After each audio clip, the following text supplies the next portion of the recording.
مساء الخير. ازيكم عاملين ايه؟ يا رب كلكم تكونوا بألف خير. النهاردة هنعمل مع بعض ملك العزومات اللي لما بيتحط على السفرة كله بيغمى عينيه وما بيشوفش الا هو. هنعمل مع بعض الديك الرومي.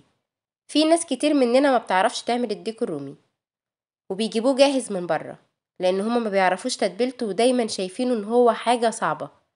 بس انا النهاردة هعمله معاكي بطريقة سهلة جدا والمقادير كلها من البيت، وهخليكي تعملي احلى ديك رومي يشرفك قدام ضيوفك. اهم حاجة تتابعي الفيديو للاخر عشان تعرفي كل التفاصيل، لان هعمله معاكي النهاردة من الالف للياء. هعرفك كل تفاصيله وكل خطواته واحدة واحدة، ولازم اخليكي اشطر واحدة تعملي ديك رومي في البيت، مش هخليكي تعمليه بره تاني ابدا. وقبل ما نبدأ الوصفة يا ريت ما تنسيش تصلي على رسول الله.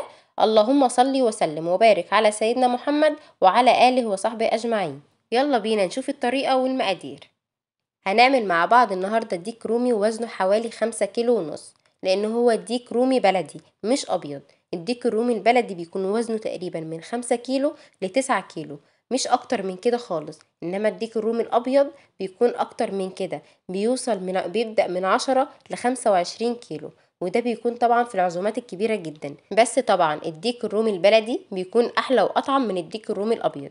وزي ما انتم شايفين كده الراجل وهو بينضف لي الديك الرومي قطع لي الحته دي كده من عند الرقبه. بس طبعا انا هتصرف وهقفلها وهوريكم هعمل فيها ايه. اول حاجه هنعملها مع بعض النهارده محلول النقع.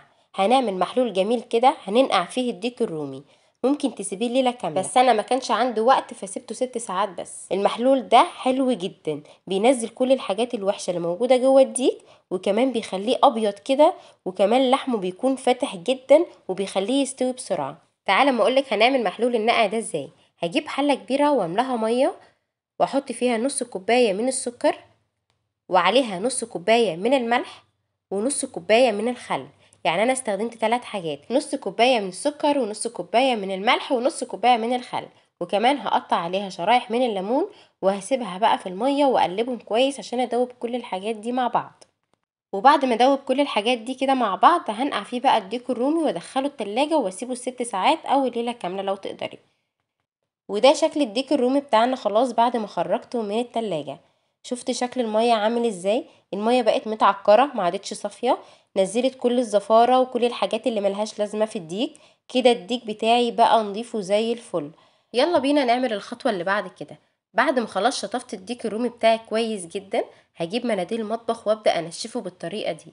لازم يكون ناشف كويس جدا من جوه ومن بره ومن تحت الجلد، ما تسيبيش فيه ولا نقطة مية. والخطوة دي مهمة جدا جدا، لازم الديك الرومي بتاعنا ندلعه ونمشي معاه خطوة خطوة عشان يدينا احلى نتيجة.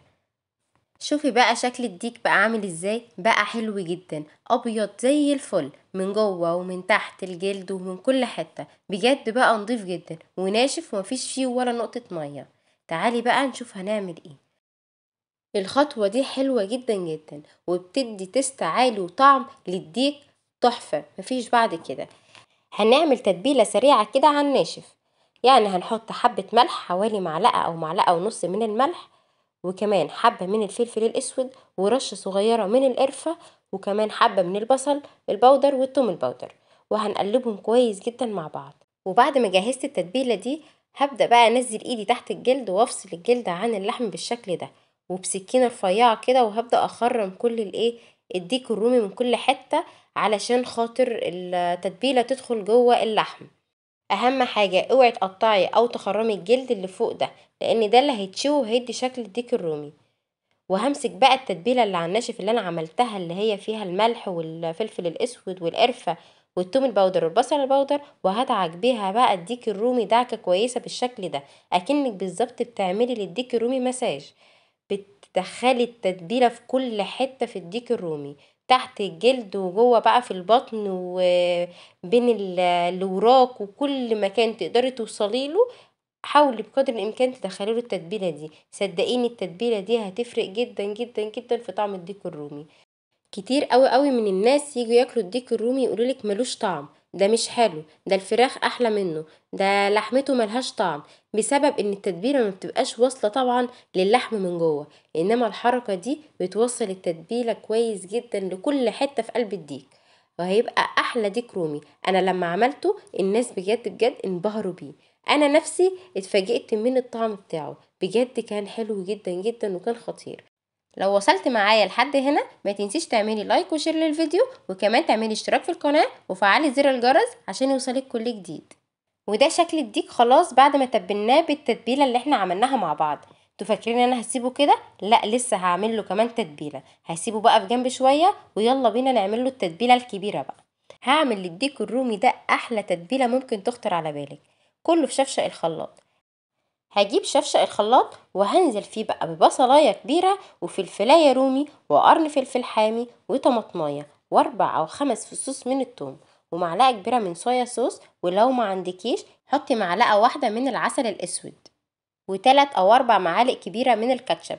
والكاتشب هنا هيغنيكي عن العسل الابيض اللي انت هتحطيه، ونص كوبايه من عصير البرتقال، وكمان علبه من الزبادي. وهضيف عليها بقى عصير ليمونتين وربع كوبايه من الزيت النباتي ومعلقه كبيره من الخل ومعلقه صغيره قرفه ومعلقه صغيره كزبره ناشفه ومعلقه صغيره بهارات فراخ ومكعب من مرقه الدجاج ومعلقه كبيره من الزعتر، وده مهم جدا جدا، ومعلقه كبيره بابريكا ومعلقه كبيره من الملح. وهنخلط كل المكونات دي كويس جدا جدا في الخلاط. هتلاقي ان الخليط بقى سائل معاكي شويه، هتحطيه كله على الديك الرومي وتبدأي بقى تعملي له مساج حلو جدا من فوق الجلد وتحت الجلد وبين الوراق وكل حتة في الديك. لازم تشربيه من التتبيلة دي، بجد تتبيلة حلوة جدا جدا جدا وريحتها بجد تحفة. وبعد ما دعكت الديك ده كويس جدا بالتتبيلة هسيبه بقى في التلاجة الليلة كاملة علشان يشرب من التتبيلة والطعم يدخل جوه اللحم. للأسف ان الجزء ده ما تصورش، بس انا حبيت انزلك كل التفاصيل والمقادير بالتفصيل على الشاشة علشان تجربيها وتقوليلي ايه رأيك فيها بالظبط. وده شكل الديك بعد ما سبته ليلة كاملة في التلاجة. شفتوا شكله عامل ازاي؟ بجد حلو جدا، متغطي بالتتبيلة من كل حتة، من جواه ومن تحته ومن فوقيه وكل مكان فيه متغطي بالتتبيلة. انا دلوقتي واثقة انه شرب من التتبيلة كويس جدا جدا. الوقت بقى يلا بينا نجهز الطاجن اللي هنسويه فيه. هحط شوية خضروات في الطاجن، هنزل فيها بصلاية كبيرة متقطعة حلقات بالشكل ده، وكمان كام طماطمايه كده متقطعه حلقات، وكمان قطع من الجزر بس متقطعه قطع كبيره عشان ما تتهريش في الفرن، وكمان حبه من البطاطس متقطعه مكعبات بس حجمها كبير برضه عشان ما تتهريش، وهنزل عليهم بورق اللورة وكام واحده كده من الحبهان ورشه من الزعتر. ودلوقتي بقى هحط الديك الرومي على كل الخضروات ديت وهنزل عليه بباقي التتبيله اللي موجوده في الطبق. انا مش هرمي ولا نقطه تتبيله من اللي انا عملتها. التتبيله دي بقى هتنزل على الخضروات بالبهارات والحاجات اللي فيها، بجد هتدي طعم تحفه تحفه تحفه للخضار بتاعنا. وكمان هحشي بقى الديك رومي من جوه بشويه من الجزر والبطاطس والبصل، بجد جميله جدا جدا. يعني انا مش قادره اقول لكم ان متبقاش من الصينيه دي ولا بطاطسايه ولا جزرايه، بجد كان طعمها حلو جدا جدا.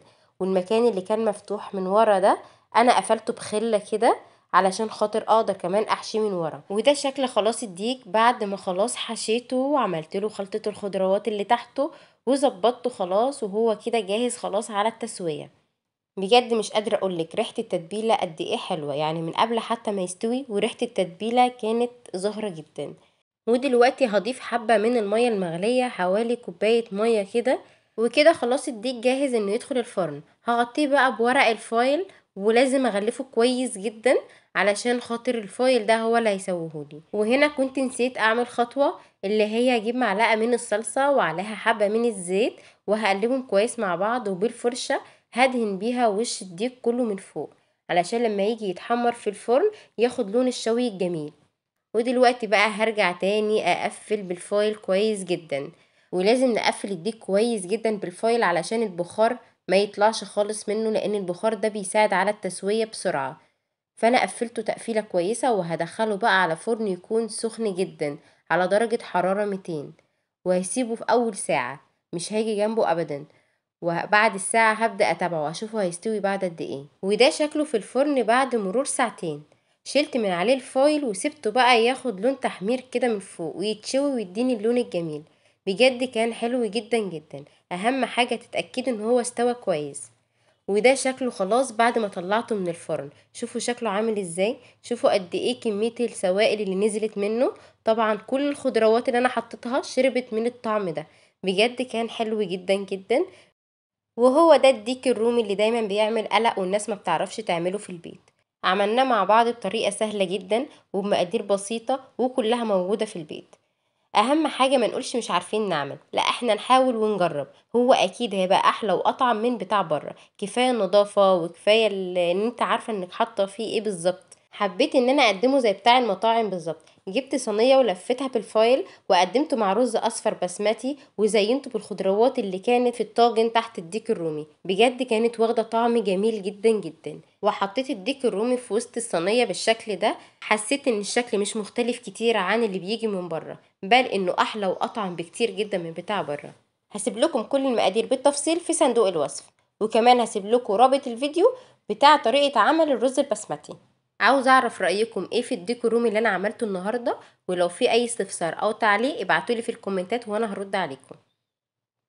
وبكده تكون وصفتنا النهاردة خلصت. اتمنى من كل قلب انها تكون عجبتكم. يلا دوس لايك وشير وهستنى رأيكم في الكومنتات.